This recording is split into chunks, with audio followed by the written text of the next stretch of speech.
Hello there, Guardians, Ghosts, and Gamers. It is Hako, your artist poet, here on PlayStation 4, and that intro's starting to get a little bit smoother. At least I think so. Maybe I'm getting good. Yes, as the title says, this is a new week, so a new series of streams, and no, as you can tell, no regular streaming schedule. This one's about, oh, it's coming up on 2 o'clock in the afternoon right now where I am. And I'm playing with one ear open because I'm having to listen to job things.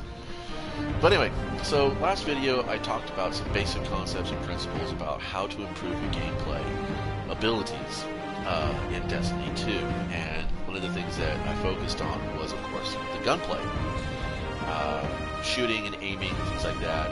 Also, being aware of your map, your surroundings. And a lot of this really is just about practicing, identifying where you are, where you feel you might need some improvement, and then just figuring out a way to hone that. Now, I have to remember the analogy specific, but I studied some martial arts, both commercially and then, of course, traditionally.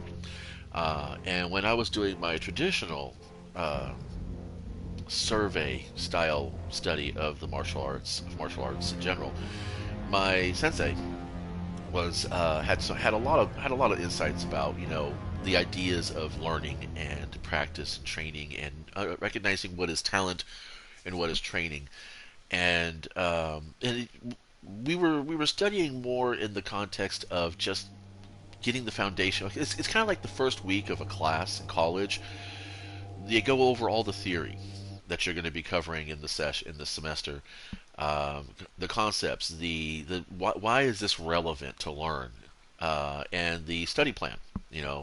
What you plan to go through, and when you're trying to break that down and apply it to, say, gameplay, like in Destiny 2. You have to think about, okay, why do you want to get good? Are you just trying to get to the top of the leaderboard? Are you trying to make playing content a little bit less stressful for you, or you want to get more done in the time you have when you play? These are all, justifiable goals. And so that's the thing, is that when you start a study plan of any kind, as my sensei said, you want to have a goal. And I said, well, I would like to have more sustainability in my athletic endeavors, and so I want to improve my endurance. I want to optimize uh, my I don't want to say my energy use, I guess, is really what it was. I fumbled over way worse back then than I am now. But yeah, I wanted to have more sustainability in my skateboarding, and this was how I ended up, practicing martial arts with this person. Was that we were skateboarding at an event. It was obviously a local event held at a old shopping mall parking lot, sponsored by some local skateboard shops, and I think one actual company came out. I can't remember. I think it might have been Dogtown Skates or something like that. But anyway, we got to talking as we were waiting for our sets to come up, and he saw me doing, some stretches and stuff, and asked me, he says, "Hey, you do martial arts?" I says, "Well, I mean, my brother and I, we spent a session or two at a dojo, but then we did realize that this guy was not teaching us anything. He was just, we were learning dance routines, basically, is what we were doing. And yes, the concepts are the same, but we were spending so much more time copying things and not actually learning anything about why we were doing it. And so this is what we decided that, I told us, is I just want to be better at skateboarding. I want to be able to skateboard longer. I want to be able to pull some tricks. I need some agility here. And they recommended that, well, I can teach you some katas, I can teach you some practice moves and some things like that, and give you some foundations that are really relevant to skateboarding, because skateboarding is essentially a gymnastics of a sort. And like dance and gymnastics, having some kind of martial arts training in there, karate or judo or whatever, or aikido.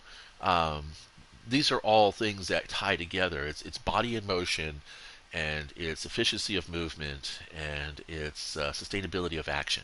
This is what you're going for. So if we're going to try to distill all that into the virtual concepts that we're exploring here in the Get Good and Destiny 2 little thing that I'm doing for this week, um, you want to think about what it is that you're trying to improve in your gameplay before you actually just start consuming videos or articles, or just getting out there and doing raw training. So for myself, because I can only speak for myself, I cannot speak for you. I don't know who you are. I'm sorry. For me, I I'm okay in PVE content. I'm okay in strikes, nightfalls, raids. I have not optimized my character for Grandmaster or Master kind of content. I am optimized for heroic content, um, and I do focus on making sure that I amass a lot of Glimmer, because I swap my mods around, you know, quite often. To that extent, I made sure that when I went farming, I tried to get armor that had high stats, and I focus a lot on strength and mobility. Um, so this arm piece here is perfect. And I have gotten arm pieces that had higher overall stat values, but the mobility or the strength suffered greatly. I don't rely so much on my super. As you can see, the strength is at 85, the mobility is at 93, and that's courtesy of the arc mods of Radiant Light and Powerful Friends. Now, down here on my cloak, because I know grenades are important, I do run double bombers, and there is my intellect mod to try to get my super up. Now, this is like a really fluid state. This is also a really fluid state. And because I have such a high mobility and strength, I have the option to change this out to grenades if I need more grenades. I have options. That's what I did. I focused on getting armor that had, not cloaks obviously. Class items never get high values. Duh. But and I always will also keep a legendary. Okay, because this is the only exotic that I run. Yes, I'm a Stompies hunter, and that's because the floor is lava for me. And believe it or not, I'd been a Stompies fan since Stompies came out. I'm not saying that I was there first. I got the T-shirt to prove it. I'm just saying that I knew enough about how I like to play that I could immediately see the value in the Stompies. Yes, Gemini Jesters are fantastic if you're doing close map type PvP and you need to throw the radar off all the time. I've even done those ones that drop little bombs behind you, and I'll bait. If an opponent is easily baited into chasing you, I'll grab those bomber pants and then I'll just dodge my ass out. Um, dropping those bombs. But they've nerfed them enough that now it doesn't work. Stompies, for the most part, seems to be the most consistent exotic in the hunter range when it comes to what drives the game of Destiny, and that is mobility. You'll see even warlocks running around with 70 to 60 mobility. You'll see titans, of course. You can't get.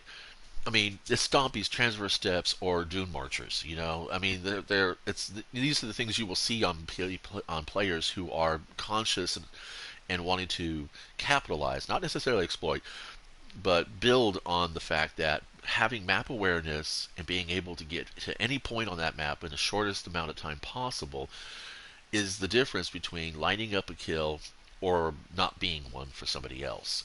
So that's kind of what I wanted to talk a little bit about. Just a short 10-minute theory video about this, uh, tying into what it is you're trying to do with how you want to build your character.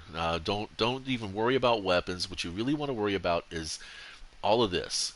Okay, this is what you're worrying about when you're thinking about how you play, how you want to improve, and developing some kind of a strategy on where to start that foundation. And I thoroughly and fully recommend going in and doing lost sectors, and seeing how fast you can do them. You don't have to do the legendary lost sectors. I'm talking about just rushing in and planning out, getting used to them. I prefer to do the Kingship Dock. That's a really good one. And then of course the empty tank is really fun. If we go here to the EDZ, any of the ones here in the Trossland, the Terminus the atrium, the Widow's Walk, and then of course, going out here to Nessus. Believe it or not, a really good lost sector to practice your running around in is the Rift, and then just for straight mob killing, the Orrery over here at Artifact's Edge. Then, of course, if you wanted to, there's another one here that's really good for setting up. This is good for AoE practice because it's a wide open space and there's lots of enemies that run around on you all over the place. The Orrery is also kind of a wide open space, lots of enemies. Um, the Kingship Dock is great because you can actually proc all the enemies up just by whittling down the sector boss to like 50% health. He'll spawn the next wave of Scorn. And then that's the other thing too. Going in and playing a shit ton of Gambit. Now I know Gambit has got some mixed feelings going on with it for the last couple of years. Things have gotten pretty caustic, and there are many matches that I go into where I'm like, I just want to bang my head against a brick wall until unconsciousness sets in, because Gambit matches are so they can be so trash. If you're going in with a fire team, if you're going in with some friends, you can coordinate, blah blah blah. But this is a great place to practice your PvP skills, and that's because Gambit is essentially a PvP format. Even though it's got some PvE and it is mostly you versus mobs, um, in the PvP aspect, you're trying to group up kills, and as an invader, or when you're being invaded, it is a definite way to figure out where the map is, how the map flows, because every map has a flow to it. You'll talk about that later in another video. But like I said, that's kind of all I really wanted to cover is just before you actually start thinking about getting good in the game, you got to identify where it is you need to start. And if you're like a brand new player and you just want to get good overall, then you need to spend some time just playing all the content and figuring out which content you really enjoy, where you set down the controller and you get that happy feeling like I can't wait to play again. Um, Figuring out what that content is for you, and then identifying where you're strongest in it and where you're weakest in it, and seeing where you can get the two to mix together a little bit so that you can start progressing. That's all I want to share with you guys today. Thanks for stopping by.